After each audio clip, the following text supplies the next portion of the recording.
Alright everybody, what's going on? Doug Lane here, Fastlane Car Care. Got another Home Depot tool haul for you. Kind of exciting if you're into this kind of thing. Obviously, if you're not into tools, then you're probably going to want to just go ahead and click off of this video. But first, as you can see, I grabbed a pair of safety glasses. I had a really nice pair of DeWalt ones that I kept on my toolbox, but a long time ago they grew legs, walked off. I had another set that I've had for years, and they're just all scratched up. You can't hardly see anything out of them. So, I don't even remember how much these were. They're Milwaukee's. They're really comfortable. They're supposed to be anti-fog, anti-scratch. Again, I'm going to tell you this. They're really comfortable. I've caught myself, like after I've done a project or whatever, still wearing them because I've just forgotten about them, which doesn't happen very often. But moving along, this is something else I picked up. It's a Milwaukee auto lock, easy read tape measure, 16 footer. Really like it. Who cares? It's tape measure, right? Well, not really. So the standout is pretty impressive. I've done a little bit of research. I know that Milwaukee's claiming some tape measures have a 14-foot standout, which is basically how far you can stretch your tape measure out before it collapses on its weight. Why is this important? Well, when I tint windows, I need to measure this is what I was using, just a Stanley 16-foot, not easy read, not auto lock. The standout's okay, but here's my problem. So if I'm measuring out a back glass, you got to kind of go across, stop it, feed it some more. Okay, so now we're probably about as wide as an average window, and you just move it the wrong way and it collapses. This is probably even more important and more annoying when I'm trying to measure out the film for the back window, because I've got the film on my bench or table or whatever. If I'm mobile, it's on the table, but I'll hook the end of the box, and then I'll stretch my tape measure. I'll stretch my film along the top of my tape measure till I get wherever I need to go. Well, again, sometimes you get stretched out and you just move it wrong, and this thing just collapses over. And if you end up dropping it or you drop the film, sometimes you can get little creases in the film, and then that section's junk, and it's just really annoying. So secondly, you call me a millennial or whatever, I don't care. I'm actually not a millennial, but or maybe I am, can't remember now that I think about it. At any rate, I don't know my fractions by heart. Personally, I like the metric system. Obviously, we have not adopted that yet. So here's a scenario I do. Front windshields, doing the windshield strip across the top. You got to make sure it's straight. You got to make sure it's even. So you measure one side of the glass. Let's say we're going for 10.5 inches. Okay, so we got to have 10.5 inches. We go over to the other side, 10.5 inches. Well, that's easy enough. But what if you're in the eighths, quarter, whatever, wherever you're at? So when you're sitting there, looking okay, we're at 7 and the second big line. You know what I mean?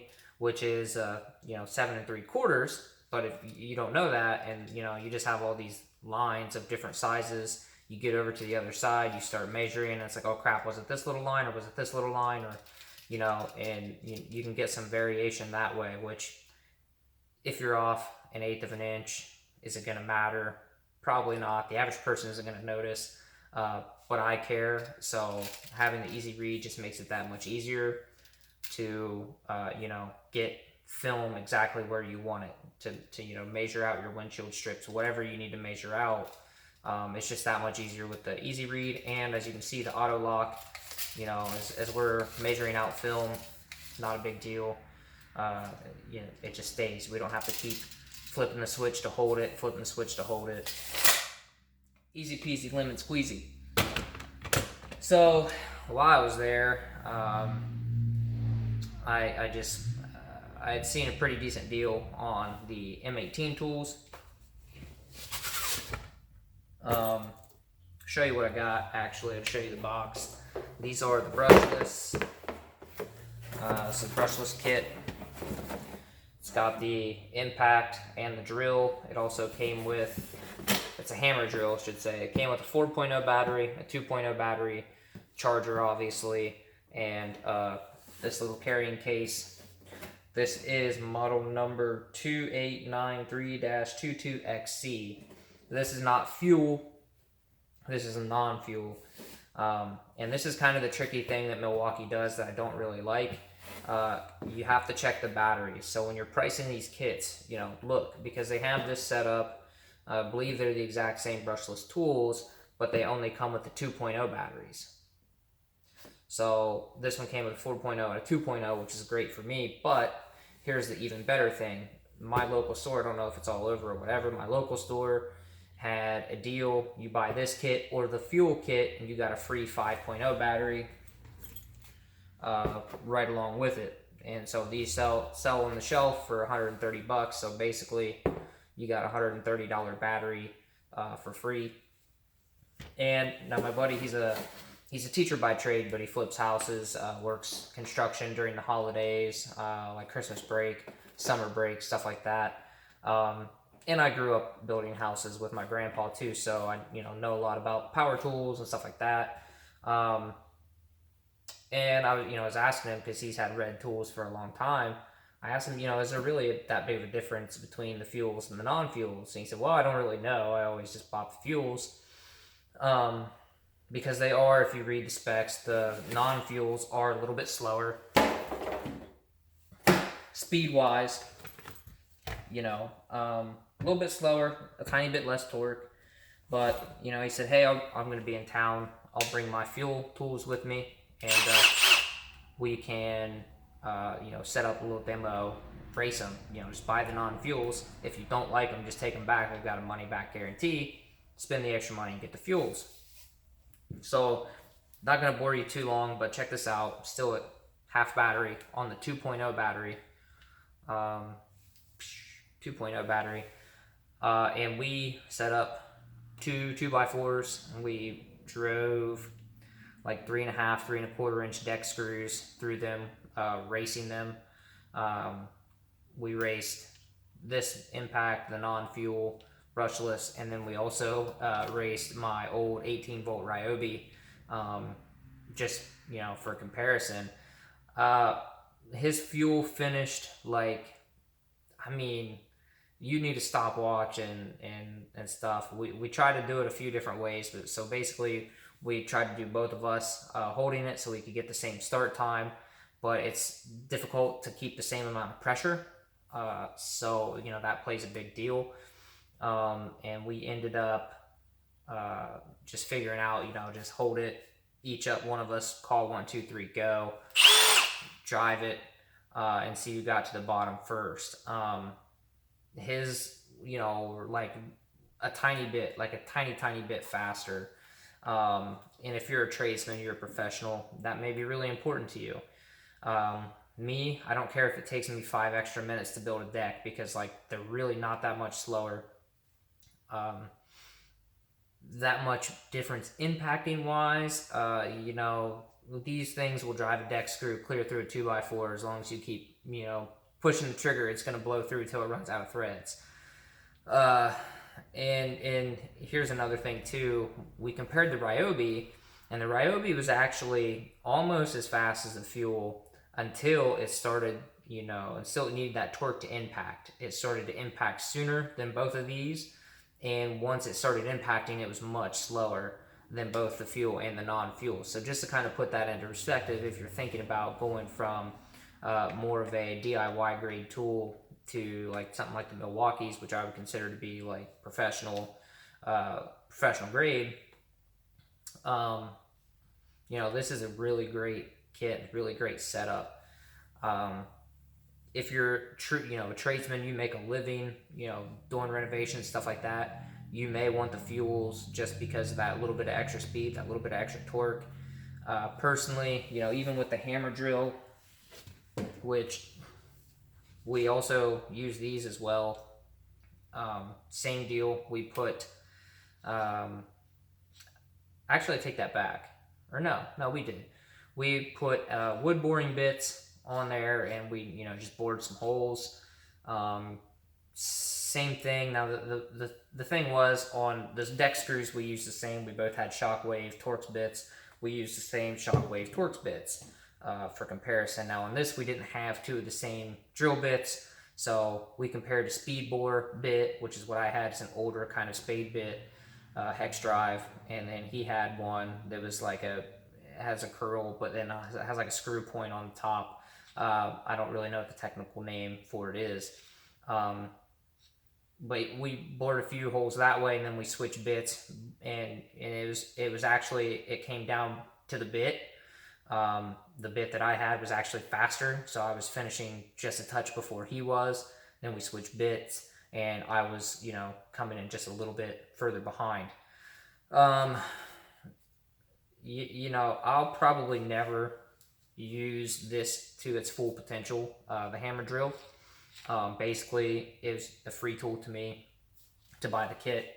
Buy the kit, get this for 40 extra bucks. Basically, if you break it down, bare tool to bare tool. And then obviously the free battery. I was more concerned about the impact, and I'll tell you a little bit more about that. One thing the fuel has that this doesn't is the power settings down here. Your slow, medium, high, and then it's got another setting that's for like self-tapping screws or whatever. I'm not exactly sure what it's called. I'm sure you can look it up. I don't care enough to. Nice thing about that is basically it stops. It'll impact one time and stop. So if you're putting in a delicate fastener or like sheet metal screw where you don't want to blow through the other side of whatever it is that you're screwing it into, something thin perhaps, then that's great, because like I said, you put it on that function. It's basically the same as the 3/8 impact I talked about on one of my other videos. It'll drive until it hits a certain amount of torque, and then it stops, shuts off. So, is it a nice feature to have? Yeah, probably. Is it worth the? It ended up being the fuel kit versus the non-fuel kit was pretty much $100 difference. It's not worth the extra $100 for me. I've survived just fine with my Ryobi. That's just 3-speed, none of that special stuff. I've built aquarium stands. I built my daughter a loft bed, handrailed, ladder, the whole nine. I mean, it was pretty sweet. And then she decided that she was afraid to sleep on it, so ended up having to tear it all back down, and put legs on it and make it more like a regular bed. Had LED lights underneath it, the color changer ones, so she can make it red, blue, purple, white, whatever. I built that kind of stuff, handrails, all kinds of just little stuff with a Ryobi, you know what I mean? So I don't feel like I need that, but if that's something that you think you're going to need, that one setting, and the speed adjustments, because this has no adjustments, it's all in your finger. To me, that's fine. Like I said, I've been using these tools, not these tools, but I've been using power tools since I was a kid. I mean, I've got pretty good control over it. I can see, like I said, if you're a tradesman, you make a living with your tools, then that makes sense. But the 5.0 battery, I don't really feel is necessary, in my opinion. And because we did those tests, we used the same battery throughout the whole test, testing both tools. So we did that, bored probably a dozen holes, drilled probably 40-50 deck screws, in and out, racing. And then I've built a couple flower planters with it, and I just wanted to see how long this battery's going to last. Like I said, this is a 2.0 battery. It's still halfway charged. I've got tons of runtime in on it. So yeah, overall, I like the regular brushless kit. I think it's a great value for the money. With this, the tape measure I bought,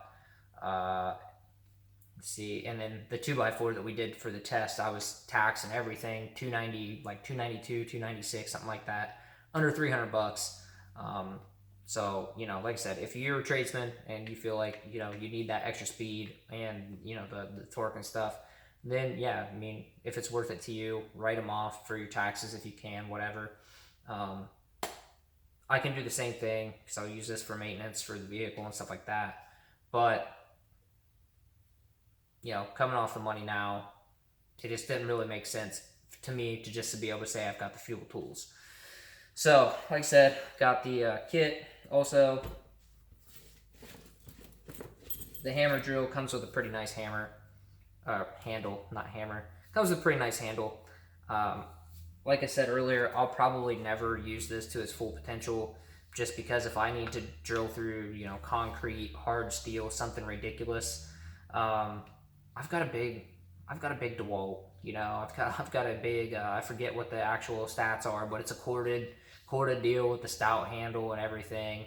If it catches, if you're drilling something like steel and it catches, it'll just about take your wrist off. So, for me, I'm just gonna drill pilot holes, drill out the thin metal, stuff like that if I need to use a step bit, something like that. But like I said, it comes with a nice steel handle. It actually will come out a little bit. Sometimes that's a problem with these handles, is they'll put the handle like right here, and it's kind of a pain. So this is kind of nice. I feel like you get a little more control having your hand out just a little bit further away. But that's that's basically, so that's 4.0 battery on there. That's basically my latest tool haul, I should say. I think, despite this being a car care channel, my buddy and I were talking about some videos for you DIYers, tackling some renovation projects, simple tools that you should probably have if you're a homeowner. And like I said, a lot of this stuff that's for construction also has applications in other things too, like my drill. One thing I will use it for, I don't use it a whole lot, but if I need to do vinyl removal, decal removal, stuff that's got, not decals, but emblems, there we go. Emblem removal, they've got that thick adhesive that comes by. You need your magic eraser. It's what I call it. It's just a 3M. It's 3M eraser wheel, adhesive eraser wheel, whatever you want to call it, but there you go. I don't know what the settings are. You're not supposed to exceed 2,500 RPM. What do we got here? Looks like 1,800 RPM on this, but yeah. So that is something I will use this for. Like I said, I don't use it all the time. So, I didn't just go out and buy this kit just so I could do this, but it's one of those just examples that just because you buy something for construction doesn't mean that you can't use it for other uses as well. So that's all I got for now. Like I was saying, we'll be doing more videos on after this, Corona stuff is done and over with. We're gonna have a lot more videos. I'll have some follow-up reviews on a lot of these tools. There seems to be a lot of talk from some YouTubers, I guess, that the Milwaukee tools aren't that great. Like, some people just don't feel like they're that good. That the people that say they are good, are just saying that because they got free tools or whatever. I bought all my tools. I've got the receipts. It's in the QuickBooks. I can prove it. I paid my own money for these tools. If they suck, they suck. I'm going to tell you they suck. I thought about getting the DeWalt tools. Simply because most of them, or some of them I should say, are assembled in the USA, but Milwaukee has a better warranty, and the thing that I like about that is the same battery platform covers so many different tools, whether it's the leaf blower, the weed eater, chainsaw. Those are some nice handy tools that you can have for around the house. You can use leaf blower to dry cars. I personally don't, but I've also only used one leaf blower, and it was a Ryobi. So, maybe the Milwaukee, since it's newer, maybe it's better. Maybe that would be a little more viable solution.